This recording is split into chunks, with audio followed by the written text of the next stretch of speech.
এই যে এটা হচ্ছে পালসার এস 150 সিসির গাড়ির ট্যাঙ্কি। এটা গোটা বাংলাদেশে ওয়ান পিস, এরকম কালার, এরকম ডিজাইন, এত সুন্দর করে ফিনিশিং আমার মনে হয় না যে কেউ দিতে পারবে। শুধুমাত্র এটা একজনের কাছে সম্ভব, এটা হচ্ছে আমার ছোট ভাই উজ্জ্বল, ওর হাতে। তো এটা এখন কাজেও প্রমাণও করে দিছে, ওর কাজ দেখে আমি খুব মুগ্ধ।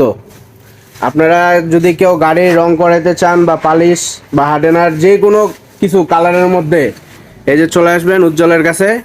এখানে অনেক গাড়ি, অনেক কাজ চলতেছে, আপনারা আসলে এখানে কাজ দেখে বুঝতে পারবেন। আর তোমার হচ্ছে গাড়ির কাজ করাতে গেলে কোথায় আসতে হবে? দিনাজপুর সুয়ারি অস্কর স্কুলের সামনে Aiman auto colour service centre. Aiman auto colour servicing centre হচ্ছে সুইহারিতে ঢুকে হাতের বাম দিকে অক্সফোর্ড, এই যে এখানে রাস্তা, এটা দোকানের সাইনবোর্ড, এই যে দোকানের সাইনবোর্ড, সোজা সোজা করেন। এটা হচ্ছে দোকানের সাইনবোর্ড।